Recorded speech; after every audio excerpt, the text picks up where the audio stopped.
What's the easiest choice you can make? Window instead of middle seat? Picking a vendor who sends a great gift basket? Outsourcing business tasks you hate? What about selling with Shopify?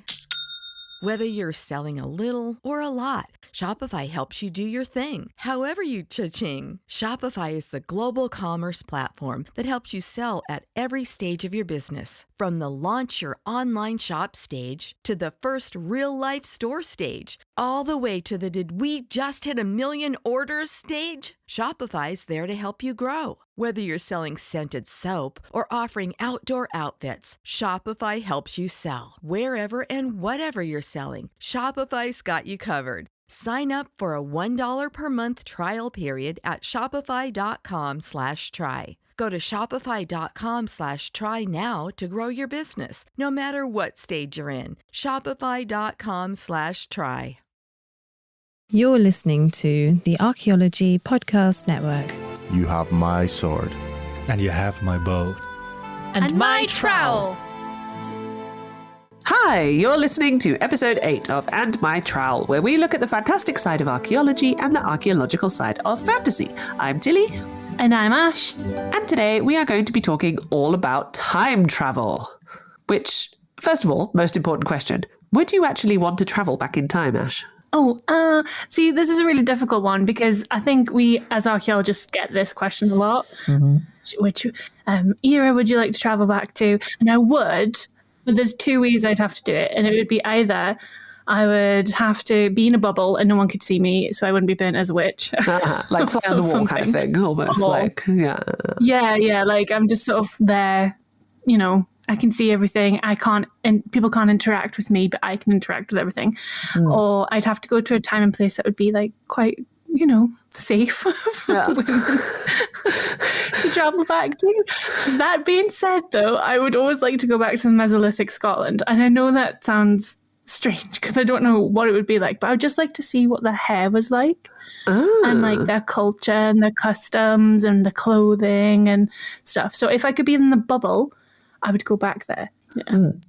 Yeah, fair enough. So pure practically minded in that respect. Practically minded, yes. Well, and the nice thing is, so, I mean, you have been a guest on my other podcast, Tea Break Time Travel, where I always ask the guests this very question, where do you want to travel back in time to? And what I really find interesting is that all of the archaeologists that I've had on have always said pretty similar stuff in terms of, like, I don't know what I was necessarily expecting when I set up that question, but I was always imagining people would be like, I want to go back and see the building of the Colosseum, or I want to see the crowning of King George, or, you know, something like that. But it's always something like you said, like, no, I just want to go back and like see how people lived and like see their everyday life, which I find quite interesting. Yeah, definitely. I think I'd like to know what people's names were and what type of names they had as well. Because, like, that's one thing that we can never find out in archaeology, usually in prehistory anyway.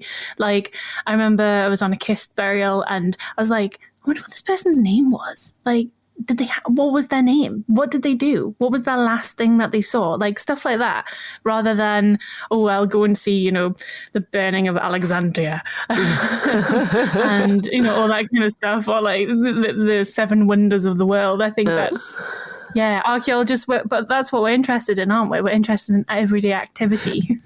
Not the big stories. Yeah, exactly. Yeah. No, I think. And maybe go see, like, maybe if I was thinking about it, I might go in like to Brodgar in Orkney, and I might see, like, you know, the stones of Stenness or the ring of Brodgar being like erected and seeing how they did that and kind of debunk some stuff. I think that would be fun. That would be a fun thing. I actually just recorded my December episode for Tea Break Time Travel. I'm going to do a mini plug here because I asked my guest, and she was talking about someone who is basically going to be the potential first empress of Japan, and she would want to go back and see her because apparently there's like a lot of debate about whether she actually exists or anything. And we were saying it would be really great to go back and then like have her write on a piece of stone, you know, yes, I was here, you know, or like make a little time capsule like for future archaeologists with a little like selfie and stuff. So indeed, that could be a really nice way of debunking myths. Although I guess people would then be like, but you have affected the time.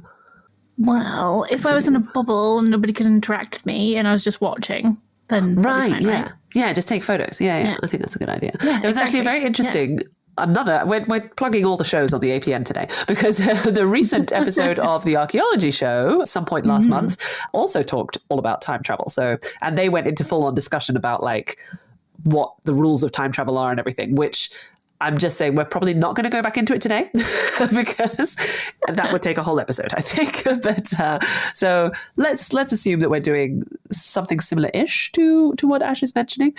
But yeah, so I want you to imagine, therefore, that you haven't traveled back in time yourself.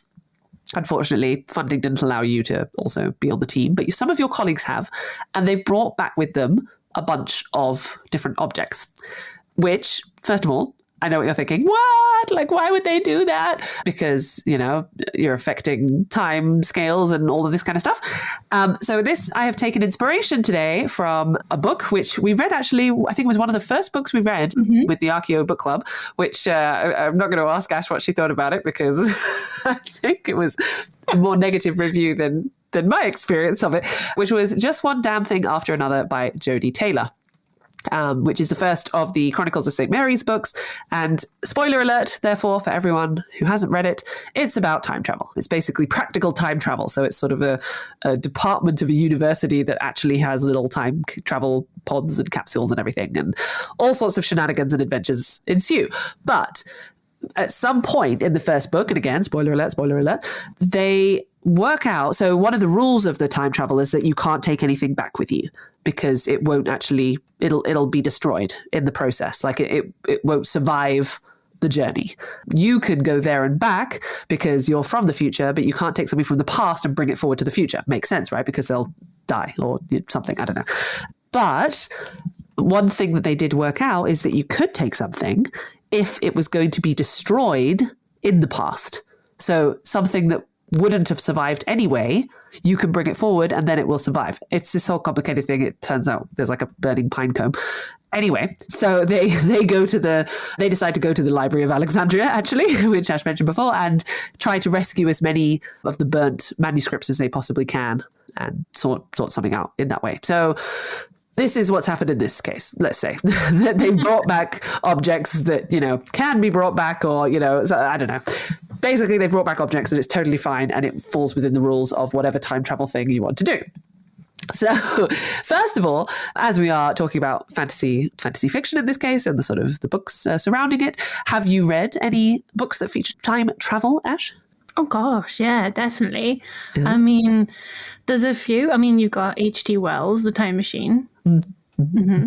You've got one of my favorite books, actually, but series is by Deborah Harkness, and it's the All Souls series. And the second book is Shadow of Night, and they go back to Elizabethan England in London. Really? And she's a historian who writes it herself, and it's very well done. I mean, it's fantasy elements, vampires and witches and demons and stuff, but it's fantastic. You really feel the past and it really evokes the past. And it's very, very cool. Very cool. And they do kind of interrupt the past as well. So. Oh, good. Interesting. Yeah, there's a very cool series that I started, which I need to get back into actually, called what's it called? The History of Dodo, which is all about this department which works out how to travel in time in that respect. And it's sort of how it's about all the ethics of it and all the morals surrounding it and all that kind of stuff, which is also quite interesting. You like books that have like departments that are like... I know, right? I was just thinking about that. I was like, that one's more of a secret government agency type thing rather than an established thing. And it involves like witches and there's all sorts of things. It's a cool one, actually. It's very cool. I need to reread it because I haven't read it for ages. And of course, guess who also wrote about time travel, Ash? You? I don't actually know if I have written about time travel. Terry Pratchett! Oh, yeah! That was my second guess. So, of course, there's a Discworld book that features time travel as well. There's actually a couple. There's Thief of Time, and there's also The Night Watch, where Commander Vimes goes back in time and meets his younger self, which is also very interesting. Concept. Yeah, but isn't that doesn't that destroy the world or something? So it's this whole, it turns out that okay, spoiler alert for Night Watch by Terry Pratchett. It turns out that he was already there, what does his mentor was him, it's this whole thing. Although it's still a bit unclear to me whether in fact that was the case or whether it was just that he became the mentor, but there had been someone else there. Anyway, I don't know.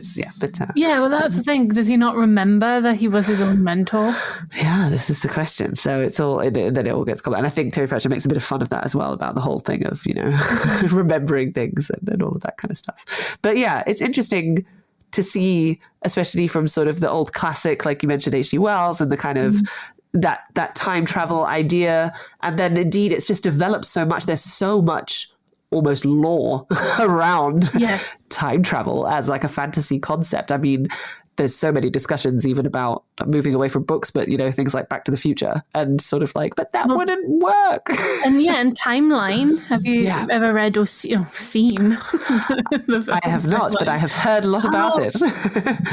Yeah, that has a lot of concepts in it, because it's like, archaeologists that go back to medieval France and kind of interrupt the timeline. And it's all nefarious and like government stuff. And the book's much more detailed on the science than the film is. The film's just Jared Butler and Paul Walker and Billy Connolly just running around medieval France. I mean, that sounds amazing. It is amazing. I would definitely recommend watching it, especially if you want something that's just like a fun romp through time. But that they have a lot of concept around what you can and can't do in the past. And clearly lots of things in that do happen and impact the future and stuff. And you can come back from the past, but you can only do it so many times, and then your organs start to like move around and you get like, chopped up a bit. Oh gosh. So you can only go back so many times as well. So yeah, there's some interesting concept about time travel and how people interact with the past in the past. It's quite cool.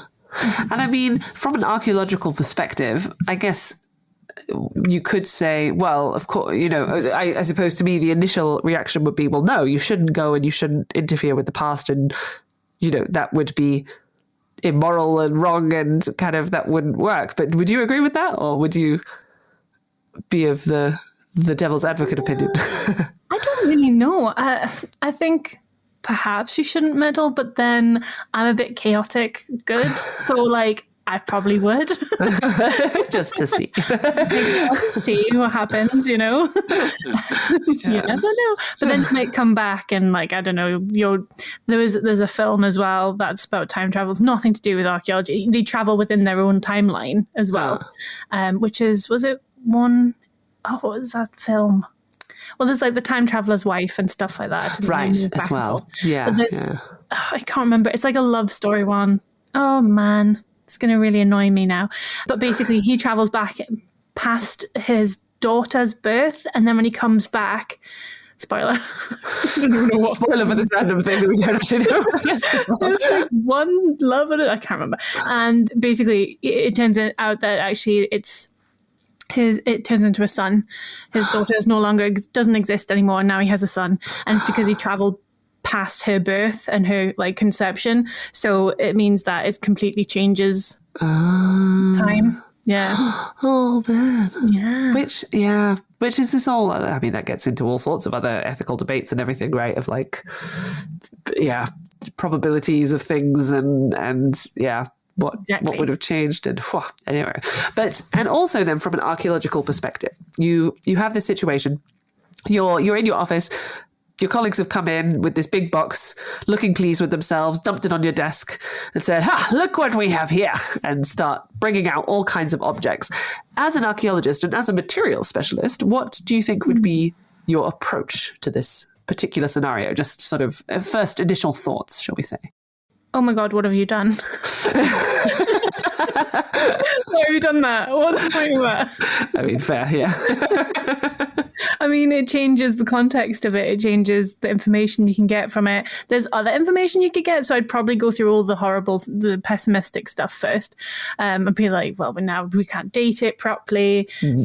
We don't know. We could look at, well, one of the good things would be that you could really look at it and see how it was fully made. It depends on what the object is as well. So there would be no corrosion. There would probably, if it was a pot, it would be, nice. Yes. And full. You wouldn't have to sit there and figure out which piece goes together. But you couldn't do the kind of more chemical analysis and stuff. That would be really difficult to do, I should imagine. So I would go through all the terrible stuff first, and then I'd try to figure out what information we can get from an object. Which, indeed, I hadn't even, to be honest, considered that idea of removing it from the context, because, and you will have more experience of this as a kind of more experienced field archaeologist, Ash, that how important the context is to actually being able to interpret the objects. Absolutely, yeah. So, I mean, if you're finding an object within a certain context in a layer, a stratigraphic layer, then it tells you more than what the object's going to tell you a lot of the time too. So it could be that you're in an organic layer, it could be that it's a settlement layer, and then you're finding other stuff that's backing up. So the charcoal, what they were eating, maybe there's seeds in there. You know, I'm just thinking prehistoric stuff because that's my go-to. I mean, yeah, fair. Yeah. Or you find like a big hoard of something as well. And you're seeing the different cuts throughout that feature too. So there could be like drift. There could be they've cut a secondary pit into this pit for some reason and deposited something there. And so you're seeing layers of time over and over and over again. So if you've removed the object from even creating that context in the first place, say you go back to Naples just before the first eruption of Vesuvius, and you move a pot that was there at one point, you know, and you take it back to the future, then that pot's not going to be there when you excavate it. So we're going to lose that context. But then we've got other contexts in the fact that you've brought it back to the future. So now you can look at it as an object, just an object, rather than a larger complex of a settlement. So it's... So you'd have to make really detailed notes, like when you were there. So you almost... You have the context before it becomes a context. Yeah, you would have to like basically do your archaeological recording instead of it on a site where you've taken away some layers. You would have to do it on the site while someone's presumably in the kitchen cooking. I don't know, like in one of those street vendors. Like the floor is made of this, and this is the thing, and there's someone eating a falafel next to me, and there's graffiti that says such and such was here. Exactly. So that would be really difficult to try and tell someone who is, you know, from Naples or Pompeii, why have I got this big camera? Which again, so that's why you would need the bubble rather than you need the bubble, so nobody could see you or bump into you or be like, "Whoa, what the hell's that?" You know. That's fair. Well, I think that's fair. Well, so hopefully your colleagues have indeed taken a lot of notes, and that's actually at the bottom of the thing. They're just so excited to show you these objects that they forgot to show you the thick wads of paper and photographs and everything that they did as well. But of course, one issue. Samples? But of course, one issue is, how much do you trust your colleagues? How do you know that these objects are indeed from the past? Which we'll get into more detail on that in a second. Let me just consult my scrolls here, and we'll be back with you soon. Welcome back, everyone. So I had a little look through the scrolls because before the break, we came up with a potential issue in that our colleagues, while they're very nice, maybe they're not particularly trustworthy. And how can we tell for sure whether this stuff that they claim to have brought back from the past is indeed from the past and not just something that they've knocked up at a shop along the corner? So after having looked through the scrolls, I have come up with a couple of different ideas, but I was wondering, Ash, if you had any ideas, first off the top of your head, that you might be able to apply to this material to have a look. Well, what kind of stuff have they brought back? What's the objects? What artifacts have they brought back? So they have, for example, a lovely wooden statue, which would never have survived in the archaeological record because wood very rarely preserves from this particular time period. It's from allegedly a Neolithic settlement. North of Scotland. So, you know, maybe it could have survived, I guess, in certain conditions, but probably not. So that's why they decided to bring it back with them. It's a little carving of a figure of some sort made from wood. They also have, I'm just checking what my other things are. They also have another statue. They were on a sort of statue mission, it seems, because they have another statue. But this one comes from the Mediterranean, allegedly from ancient Greece, which is a lovely little marble statue of some kind of goddess or god, when unsure exactly which one it is at this particular moment in time. And what else do we have? We also have a little picture, which is from significantly more recent. This was brought back from kind of late medieval period, but it's a little painted picture also of a figure, but it's sort of very artistically painted, so it's hard to tell exactly who this figure might be. So those are the kind of three main objects that I would say would stand out at you in this respect. Okay, so the wood, I would think maybe you could look at the type of wood that it's made out of. I'm thinking the Balhulish figure. That's immediately what I thought of. I think that's About the what? The Balhulish figure. Oh, tell me more. Well, that comes from, it's a female carving, they think, anyway. But it dates from about 600 BCE. And it was found in Balhulish in Scotland. And it immediately, that's what I thought. So I thought maybe you could look at the type of wood it was and if that tree even grows in that area at the time, what the landscape was, so that you could maybe look at that. Obviously, if you were doing, when we talked about dendrochronology, but that's quite difficult if you've literally taken a tree over a time period. Right, yeah. The other one was a painting too. There was a painting. There's a little painting? A little marble statue. Yeah. A little marble statue. So the painting, you could look at the pigments and what they're made out of. Obviously, this as well, you can still perhaps make these, but if there's a certain species of beetle, maybe that like a blue from or something, that's no longer available or something. That's what I would go for immediately, trying to kind of look at what was around in the landscape, the type of species of trees and what kind of rock is there, what kind of wood is there for each one, and try and kind of place it within that context first. That's what I would go for. But it would be really difficult. It would, and I guess that it would. Sorry, that was a really bad pun. You're so funny. So funny. Sorry, everyone. As you can probably hear, both Ash and I are recovering from cold, so I think we're still slightly delirious from our illnesses.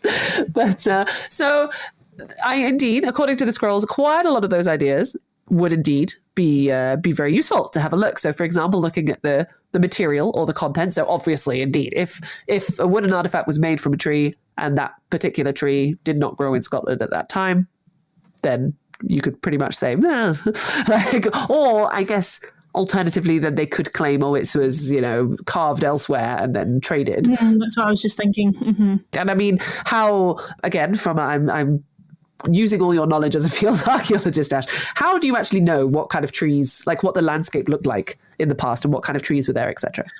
Well, this is not necessarily field stuff. I mean, it's more you could look at like landscape archaeology. You can look at what you know from records, from archaeological investigations of what wood was around, what they were making stuff out of, especially if you're using or going to a site that's anaerobic. So you know, peat, any kind of figure, especially like Brock sites are quite good for them. I think Clactal Brock in Scotland was very good for finding a lot of organic matter, wooden bowls, wooden beams, platforms, panels, wood carving work as well. Anywhere that basically doesn't have any air. You can look at what's going on there. You can look at climate change over the period as well. We know that from the Mesolithic, pretty much because of the Storegga slide, which was a big underwater earthquake and caused a mass tsunami around the world and would have hit in the Mesolithic and you wouldn't have had a clue what was coming. I always think about those poor people on this from the coast of Scotland and like Caithness and stuff. They would have been completely exposed. Yeah. And so you can look at that and we know that from that point the sea levels sort of rise. So you can look at where the site is. Would it be underwater, where it wouldn't? Is it moved? Has it shifted? Erosion? So it's a lot of stuff about that and looking at the landscape. But that's mostly to do, if you're on the field, for a field archaeologist, mostly if it's already sort of done for you in some ways, because you turn up and you're like, especially if you're working commercial archaeology, then it's already kind of, you've got this field and you need to figure it out. So you look at the soil that you have. If you have sand, it's usually because it was a beach site of some time and it's moved inland. Look at the grave, especially if there's graves, the context of what's in them, shells and stuff like that as well. So there's lots of different stuff. Well, actually, if people are interested in hearing more about, for example, the post-excavation stuff and bioarchaeological things you can do to work out things, listen to our last couple of episodes because we had a specialist bioarchaeologist, Jen, who talks a little bit about that kind of thing. I think, if I remember correctly, it's only been a few weeks. Does, yeah, right. Yeah. Yeah, she absolutely does. She's an archaeobotanist. Archaeobotanist, that's the word. Yeah. And she looks at lots of different organic matters as well. I've seen her a few times counting hazelnuts and lots of different seeds. But indeed, so materials that would not have been there. So, for example, wood, different kinds of soil types. Maybe for something like pottery, you might be able to see what kind of soil was used or anything. Yeah. You also have, for example, you mentioned the painting. So there's lots and lots of famous examples of paintings being discovered as fakes because, for example, one of the paints was made from the wrong chemical component that actually was only introduced to painting, 2 centuries later or something, which do you happen to remember? I don't know if you did that as part of your, I had a whole thing about artifact analysis. Do you know of any techniques or methods or analysis things that can be used to look at chemical components? What, you mean like the chemical component of like carbon? Or you mean in painting? That too? Especially, yeah. You can look at lots of different chemical components. I mean, I'm more the artsy side. True, you do kind of a different kind of chemical. Well, so you have a couple of different methods you can use to look at various kinds of kind of chemical components indeed, and to see what the material is actually made of. So you have invasive methods, aka things that will destroy part of the artifact, and you have non-invasive methods. So the most common ones that I sort of found and read up about was, for example, X-ray fluorescence, where you have an object is bombarded with X-rays. That then makes the material react and emit a secondary X-ray, like a bounce back thing, which is known as fluorescence. And then by measuring those secondary X-rays, you can work out the radiation of the atoms and therefore work backwards a little bit using your lovely periodic table to work out what elements they are. And therefore you can see the chemical composition of the material. So it's almost a bit like, I don't know if you've seen those videos or if you've experienced yourself, bioluminescence. So when you splash water and then it lights up and everything. It's sort of ish similar. So you kind of creating a reaction that then gives something back, which means that basically you just have to point something at the painting and it measures it, and that's quite nice. You can also destroy part of the painting, and by destroy I mean like minimal, like millimeter wide, things. For example, there's mass spectrometry, which again, there seems to be a lot of bombarding going on in these methods, because again, you bombard the sample. You ionize it by bombarding it with electrons. So therefore the ion, which is an electrified atom, bounces around all over the place. You can measure them through that and work out from the mass to charge ratio. You can then see how much they weighed before the ionization, and then again work backwards with your periodic table to see what element they represent, and so the chemical composition. So it's basically a lot of, you have to know all of the little equations and all of the measurements beforehand so you can sort of work backwards, but there's quite a lot of different ways of doing that and of working out these things, which are quite useful. Another point I wanted to point out about the materials and content is that sometimes written content as well. I found some cool examples about fakes which had been written, and then they found out they were fakes because the author knew something that they couldn't have known at that point in time, which, yeah, maybe they were time travelers and they came forward into the future. That's very cool. So that was quite cool. So indeed, materials and content. I have 2 other potential points to look at. I don't know if you can guess either of them. Well, I think you would probably look at the style, especially if it's like the marble carving, because that's quite hard to date. So stylistically, you'd look at it. But also I would look at, again, if there's any, especially if it's a Greek statue or a sculpture, because usually they're painted, but we just don't see that. True. So you would look at the pigmentation, I think. You could do some pigment samples and some chemical analysis on that. Again, similar to the painting. You would look at the style of it. So what kind of style is it? There's lots of different Greek styles that we often think of it just as like the one. Looking nice. But there's lots of different ones that come from different areas. So you could look at that as well and kind of figure out that. And you could also, for the wood, you could do carbon, but the carbon dating wouldn't work because of the half-life. That's a good point. Which are you able to talk a little bit more about that? Do you want me to talk about that with my notes from my thing? Or are you happy to talk about that? I'm fine to talk about radiocarbon dating. So essentially, everything that is living has carbon.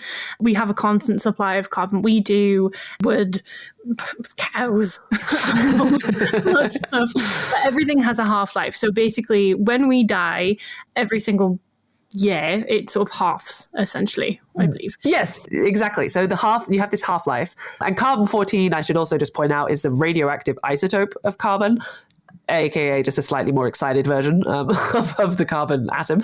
And we know this rate of decay. So again, it's just like the methods that we talked about before. We know from, for example, scientific experiments in other forms of scientific analysis like physics and chemistry and things. We've worked out what the half-life is. We've worked out the decay equation. So you can also measure backwards to work out when carbon stopped being produced by an object, which one might assume is when that thing died. Like that's the kind of general idea. But like you say, Ash, that is something difficult actually to do with the wood object because it's been brought forward in time. So dating is actually something really difficult to do. Yeah, it wouldn't have decayed over that amount of time. Yeah. So we don't know its half-life. We can't date it. We would actually just date it to our time. Yeah. So yeah, that'd be really difficult to do. Yeah, no, that's a very good point. So indeed, so you can't look at age, you can look at materials and content, and I like that you mentioned style, and I have a fun fact to share because there was a fragment of an ancient Greek statue of Aphrodite, which was discovered to be a fake because it did not conform to certain stylistic elements, and those elements are the breasts were too saggy, which was very realistic for like the person who was being depicted. But in ancient Greece, they always depicted the idealized form. So therefore it didn't fit with that idea, which I just love that someone carving was, trying to be like, yes, I'm going to depict the female form as it really is. And, and then the scholars were like, nope, they're too realistic. It's too saggy. Unrealistic body conform, exactly. It's not great. And another fun fact is there's some forgeries that were already forged in antiquity. So it might be indeed that your colleagues have brought something forward, but that is genuinely from that time period, but it's also a forgery. So there's a statue that's currently on display in the Louvre. It's called the Richelieu Venus. I apologize for my butchering of the French language, which has an engraving on the pedestal saying 4th century BCE Greek master Praxiteles. However, when it's been dated to the 2nd century AD. So actually 400 years later, 200 years later, 400 years later, sorry, AD, BC. So one suggestion that's been made is that there was an ancient sculptor from the 2nd century AD that decided to add this little engraving to the bottom, either to sort of associate himself, with this Greek master Praxiteles carver, or to try and pass it off as a forgery. Another suggestion is that it was actually added much later in like the 15th century to try and pass it off as something that was older than it was. But anyway, I quite like that idea of an ancient Greek carver being like, oh, let's just make this even older. Bit of a Dell boy. Exactly. Wheeler dealer. But yes, I don't know if you had any other thoughts, but I think that's a pretty good way to see. You've got some good techniques that you can use to check whether indeed these objects that your colleagues have brought back are indeed actually from the time period that they've come from. And I suppose that would just reaffirm my initial what have you done because context is so important. Yeah. So important. Yeah. I think a lot of people don't realize that. So yeah, I'd still be fairly annoyed. It'd be very cool, but it'd be very annoying at the same time. They would definitely have to have made detailed notes. So anyone who wants to travel back in time and bring forward objects, make sure to take your camera with you and make notes if you're going to do it, but don't do it. Yeah, I'd look at that big wad of a folder that they had and I'd be, right, let's have a look at this before we go any further. Yes, true. Yeah, there you go. Well, I think that was then slightly frustrating interaction with colleagues, but I would say a fairly successful one. And I think that's also about it for time for this episode of And My Trowel. We hope that you enjoyed this little mini quest into the past, quite literally. If there's any suggestions that people have for episodes, maybe you've read a fantasy book and been inspired, maybe there's an archaeological concept or analytical method that you don't quite understand, and maybe we could explain it through fantasy, or something in a book that you want to find out from an archaeological viewpoint, get in contact via email or social media. All of our contact info, as well as references and further reading, can be found in the show notes. Also, don't forget, we are part of a broader network, the Archaeology Podcast Network, where other hosts such as ourselves try to share our passion and our love for archaeology with the world. If you want to help support us as a network, you can become a member. Check out the Archaeology Podcast Network homepage for more information on that. Tilly, do you smell burning? Oh, wait, is that smoke on the horizon?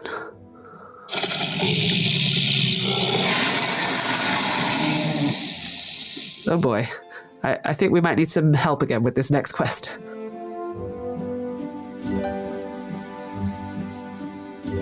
This episode was produced by Chris Webster from his RV traveling the United States, Tristan Boyle in Scotland, DigTech LLC, Culturo Media, and the Archaeology Podcast Network, and was edited by Rachel Roden. This has been a presentation of the Archaeology Podcast Network. Visit us on the web for show notes and other podcasts at www.archpodnet.com. Contact us at chris@archaeologypodcastnetwork.com.